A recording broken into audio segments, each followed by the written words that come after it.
Hi mga kaisip na yan! Magandang araw! Ngayon ay ang unang episode kung saan ating papadaliin ang mathematics o sa Tagalog, SIP na yan. Ang una nating tatalakayin ay kung paano padaliin ang addition of integers. Tara, iisip na yan!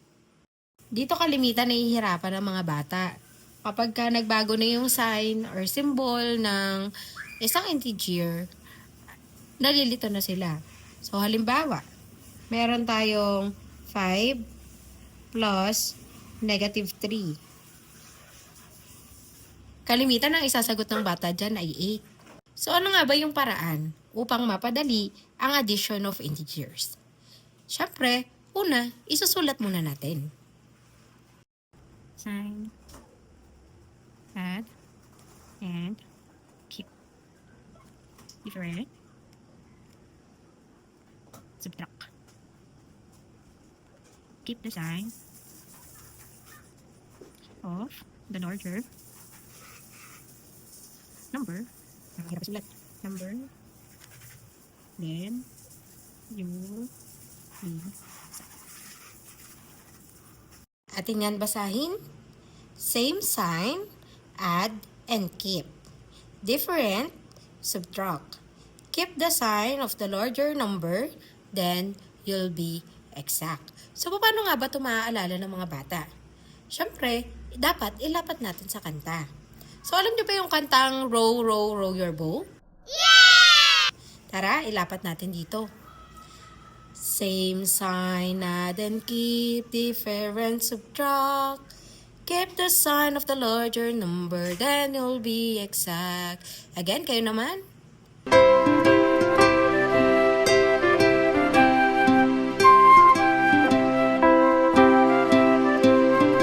Wow! Kapag sinabi nating same sign, positive at positive. So, yung positive, i-add sa positive. And also, negative plus negative. So, itong dalawa ay tatawag na same sign. Then, same sign, pagparehas sila ng sign. Positive, positive, negative, negative. Different sign naman kung magkaiba. Kung ang isa ay positive at ang isa ay negative. So, kahit mauna si negative at positive, ang tawag doon, different sign. Different sign. Tara, subukan na natin. Halimbawa, meron tayong 5 plus negative 3.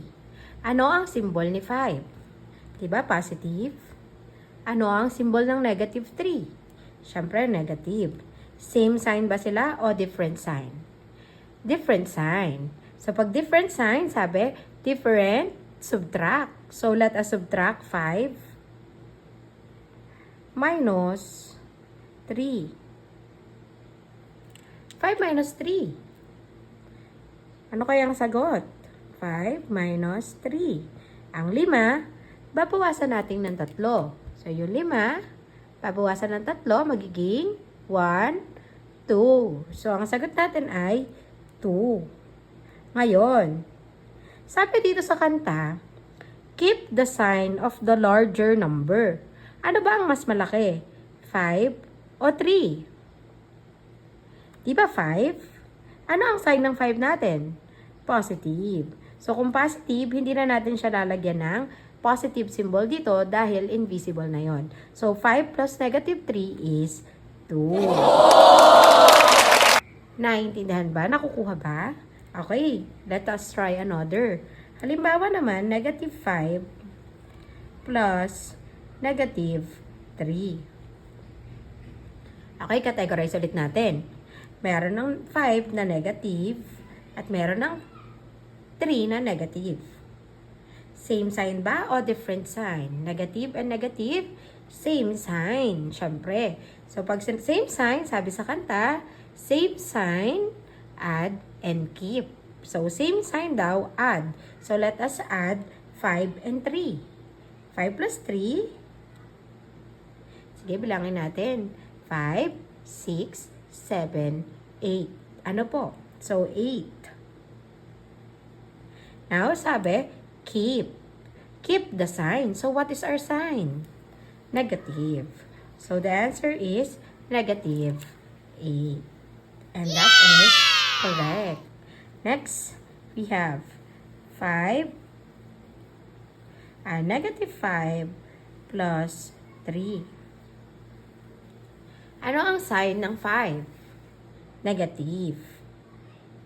Ano ang sign ng 3? Positive. Ang negative at positive ba, same sign o different sign? Different sign. So again, pag different sign, subtract.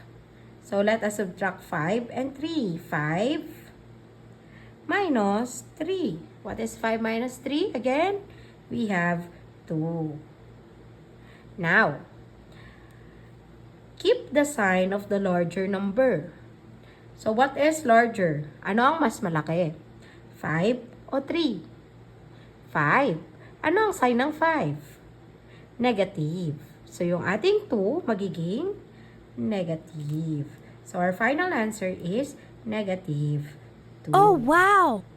Next example, we have 5 plus 3. Ano ang sign ng 5? Positive. Ano ang sign ng 3? Positive. So, kung positive and positive, sila ay same sign. So, sabi, same sign, add, and keep. So, we will just add 5 plus 3. We have 8. Okay, what is the symbol? Ano ang sign ng 5 at 3? We have positive. So, 8 will become positive 8. Kasi nga, parehas positive si 5 at 3. Last example, tapos kayo naman.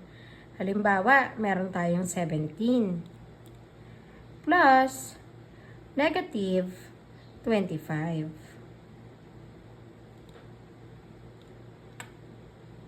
Sipin natin, same sign ba sila o different sign? Ano ang sign ng 17? Positive. Very good. Ano ang sign ng 25? Negative. Now, we have positive and negative. Same sign ba o different sign? Different sign. So, sabi, different, subtract. So, let us subtract. 25. Siyempre, unahin na yung mas malaki.